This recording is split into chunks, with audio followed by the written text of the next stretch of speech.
कैसन से मन हमरो करे ए देवर शेरा वाली के पूजे चरनिया। चलो ए भौजी थावे नगरिया माई के चढ़ावल जाई ललकी चुनरिया। चलो ए भौजी थावे नगरिया माई के चढ़ावल जाई ललकी चुनरिया।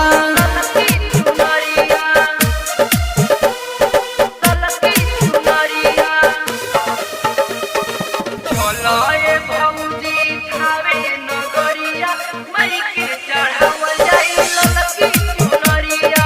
Recording by RRT digital recording studio छड़ादाना।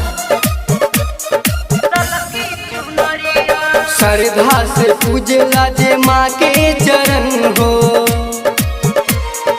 श्रद्धा से पूजला जे माँ के चरण हो, देली आशीष ओकर खुश होला मन हो।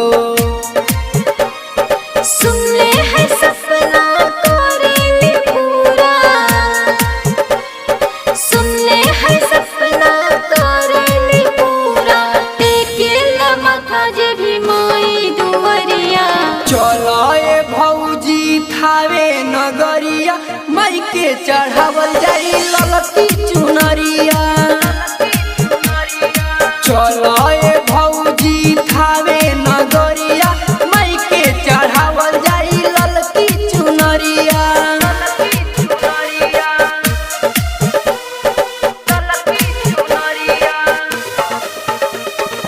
चलो ए भौजी थावे नगरिया माई के चढ़ावल जाई ललकी चुनरिया।